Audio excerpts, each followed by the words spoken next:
When a wave moves down a string, if this is our wave source, when it gets to the end of a string, we know that that wave is going to reflect back this direction. If we're continuing to make waves with this one going this direction, and we have waves continuing to reflect going this direction, those waves overlap. And when waves overlap, we say they interfere. So the net result is that they add together. If we have a bump up in this direction from a wave going this way, and a bump down in this direction from a wave going this way, when those two overlap, they can cancel out. If the bumps are in the same direction, they can add together to make a larger wave. This is just a electric toothbrush base that's connected to a string, and the other end of the string is connected to the sink, so it's fixed in place there. I can, by varying the tension in this string, by pulling harder or letting some slack from the toothbrush end, I can change the speed of the waves that travel down this string. And as a result, I can get some interesting shapes going on here. So let me show you what I can do with this. So if I start out with just very little tension, we start to see a little movement of the string there. If I add a little bit more tension, I'm going to actually add quite a bit of tension here. We get this wave that, there we go, it kind of seems to stay still. We have this one area in the middle that is always moving a whole bunch, and then the two areas on the outsides that aren't moving at all. They're staying just still. Now it's so fast that it doesn't really look like motion. It just looks like a wide blur versus a narrow blur. But we know that the string, of course, is still just a single string. It's not a blur. It's just our eyes making it look that way. Now if I release a little bit of tension, this one's a little bit trickier to do. Just need the right amount of tension there. Alright, it's kind of appearing intermittently. You can see sometimes we get two of those little fat blur areas. One on each end here. So one of them's about here, and one of them's about here when they show up. There we had it. And then in between those we have a spot that doesn't move much, and on the two ends we have spots that don't move much. Now, I'm kind of limited by the length of my string and the strength of my toothbrush here, but we should be able to, in a less constrained environment, generate lots of different waves that have this property. They kind of stand still. We have one part that stays in about the same position, that's always moving lots, and one part that stays in the same position that's not moving very much at all. It's staying still. These are called standing waves, and there's certain conditions that these standing waves always meet. Now those waves that we were looking at, they have certain conditions that limit what patterns we can see there. The conditions here are just what happens at the very end of the string. We call that the boundary conditions. That's what happens at the boundaries of the string. And in this case, our string was held in place at each end. Now really, at one end we had the toothbrush, so it was having a little bit of motion there, but it's constrained to that motion. It can't vibrate away from where the toothbrush is holding it. And that motion is very, very small. If we kind of continue the pattern, we have this big fat blur in the middle. If we continued the pattern of getting skinnier and skinnier, what we'd actually see here is our node, the spot that doesn't move at all, would actually be just to the left of where the toothbrush is moving it around. So actually our node is not right at that location. It's just off by a tiny, tiny bit in this situation. We'd call that adjustment. We would need to make an end correction, but we can just ignore that for our purposes here. So that first one that we saw, we had kind of a big fat area in the middle, and then it was just a blur throughout that whole thing. Now, knowing that the string wasn't actually separating into different pieces and getting fat in the middle, and knowing that it was just an artifact of what we were seeing, we can kind of trace the path of the string at any moment in time.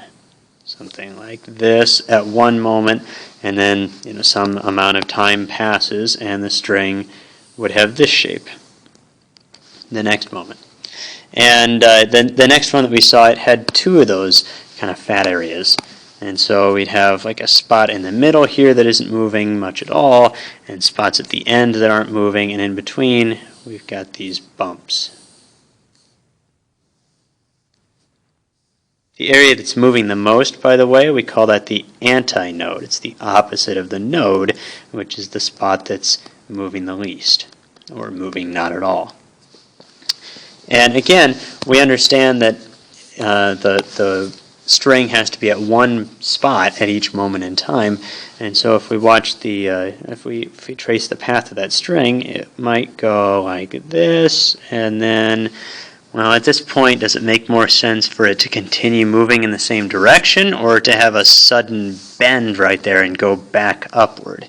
Well, it doesn't make sense for it to bend like that, to have a sharp point. These strings, in fact, most things in reality, they have fairly gentle curves to them, at least on the macroscopic scale like this. And then at some later moment, we could trace the path of the string as looking something like this. And if we went a little bit further, we weren't able to see one that looked like this really, but we can imagine that we might have one that would have two spots in the middle that aren't moving very much, two nodes in the middle. And then in between we have our motion. Oops, made that last one a little bit bigger than the others. They ought to be all the same size. That's okay though. Something like that. And if we trace the path of the string at any moment in time for that, we'd have something like this for one moment, and then just a tiny fraction of a second later, whoops, something more like this. Now let's say that we know that between these, between the toothbrush over here and the sink here, let's say that we know that there's a distance L.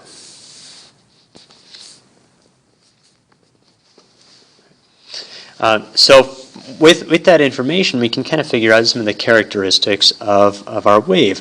Now, first off, amplitude. We can always measure the amplitude here. The amplitude would just be the distance from the equilibrium position to the high point or the low point. Now, equilibrium is kind of hidden in this mass of junk there, but I know it's right in the middle. So if I want to measure my amplitude, it'd be right here.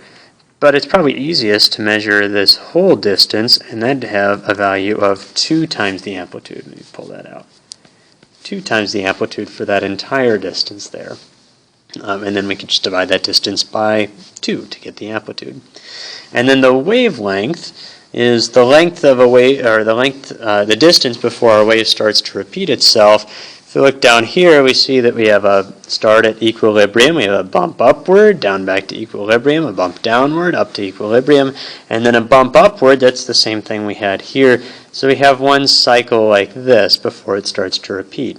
So this one right here, we've got one complete wave shown.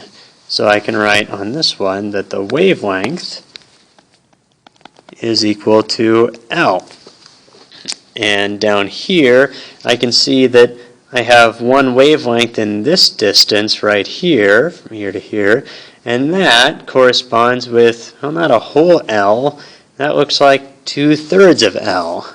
So wavelength is equal to 2L over 3. And then up top, I've only got a half of a wave shown here. I still would need a bump downward here. So to have a whole wave, I'd need twice as much space. So my wavelength here is equal to 2L. We label these the different modes or the different harmonics of a wave or of a situation, of a string. So we call this the n equals 1 mode. This one is the n equals 2 mode. And the numbers just correspond with the number of antinodes. This is n equals 3. And then if we have another one, just n, well, let's not set a value there. Let's just call this the nth harmonic. Our wavelength of the nth harmonic for this string would be equal to, well, let's see, the pattern here, we've got 2L, and then L, that's like 2L over 2, and then 2L over 3, our pattern is 2L over N. Now, if I wanted to know the frequency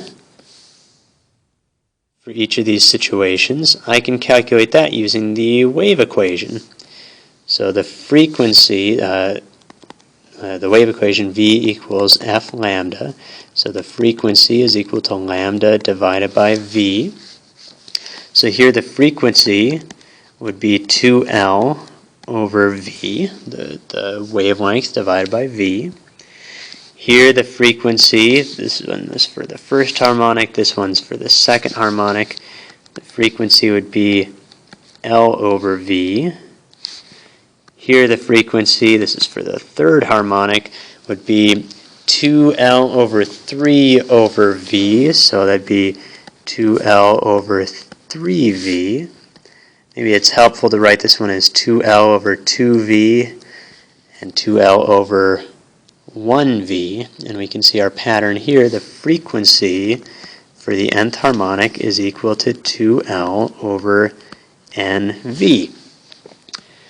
So for each one of these, if we know the mode number or the harmonic number, we can figure out what wavelengths and what frequencies can fit in there just by knowing about what has to happen at the boundaries. And in this case, the boundaries are both fixed in place, so only waves, standing waves where we have the boundaries fixed in place, where we have no motion on the string, will work. Those are the modes that fit. We also call those the harmonics of that string.